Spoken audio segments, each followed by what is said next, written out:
Mindfulness is often sold like it's rest. Not always in the words that people use, but in the promises they make. You feel overwhelmed, you feel stressed, you feel like your body's stuck on high alert, and somebody says, try mindfulness. And when mindfulness makes people feel calmer or think less or breathe easier, they say it's working. But that's where people get confused because mindfulness is not rest.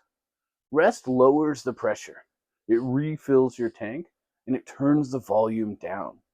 Mindfulness does the exact opposite. It turns the volume up. It helps you notice what's happening inside you. It takes away distractions and shows you what you've been pushing down, avoiding, or covering up. When mindfulness gets mixed up with rest, the same thing happens every time. People feel worse and then think they failed. Then they quit and they say, I'm bad at mindfulness. They water it down until it's basically just a calm music break in a hot bath. So let's be clear, mindfulness is not a calm down tool. Mindfulness is a pay attention on purpose tool.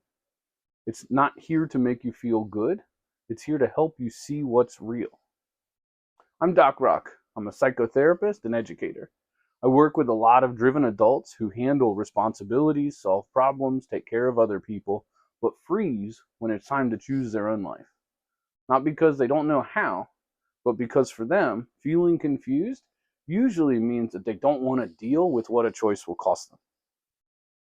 This video is for education. It's not diagnosis, it's not treatment. YouTube videos are not therapy. The DSM is not a playlist. If you need real mental health care, work with a licensed professional, not the internet.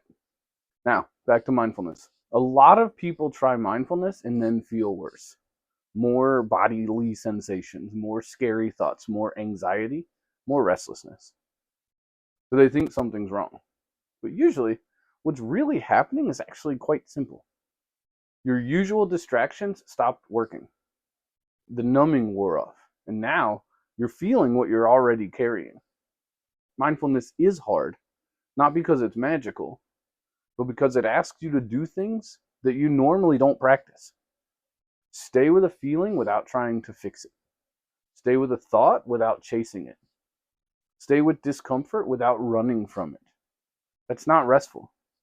If you use mindfulness like a sleeping pill for your emotions, you'll end up hating it. Because it's not about feeling better, it's about seeing more clearly. Mindfulness helps you hear the truths that are inside you. Most people stay okay because they're always doing something: scrolling, planning, working, talking, snacking, staying busy. Mindfulness interrupts all of that. The real stuff shows up. That feels like you're getting worse, when really, you're just noticing what's already there.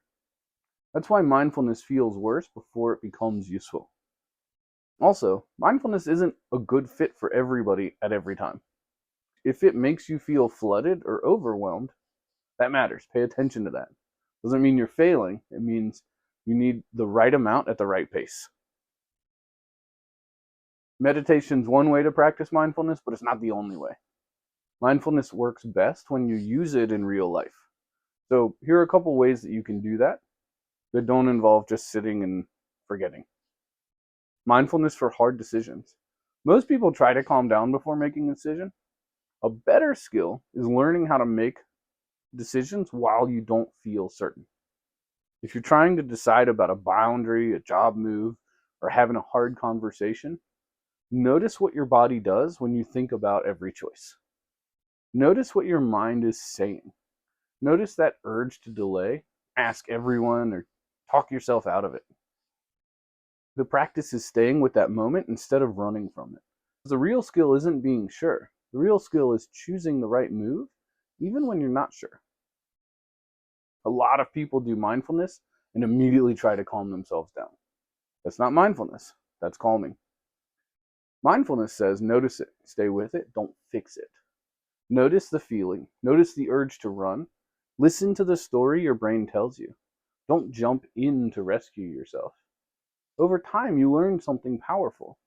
You can feel uncomfortable and still be okay. That's not relaxation, that's training. Similarly, in relationships, You can practice mindfulness while talking to people, especially during conflict or tension. Notice your body, tight chest, hot face, fast heart rate. Notice the urge to argue, defend, shut down, or disappear.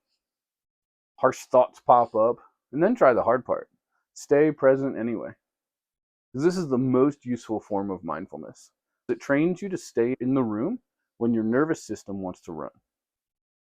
Mindfulness does the same thing in every form. It takes away your escape routes. It removes distraction and excuses. It removes the fantasy that clarity will always feel good. That's why mindfulness fails when it's sold as rest. Rest is passive. Mindfulness is active. Rest gives you energy. Mindfulness uses energy. They both matter. They're just not the same thing. Mindfulness is hard work. It often feels worse before it starts to get clearer. And clarity, not calm, is the goal. Sometimes calm comes, sometimes it doesn't. But clarity always asks something of you. If this was useful, like the video, hit subscribe, join the mailing list. And if you want help using this in real life, decisions, stuck points, avoidance loops, schedule a free consultation, and we'll see if we're a good fit.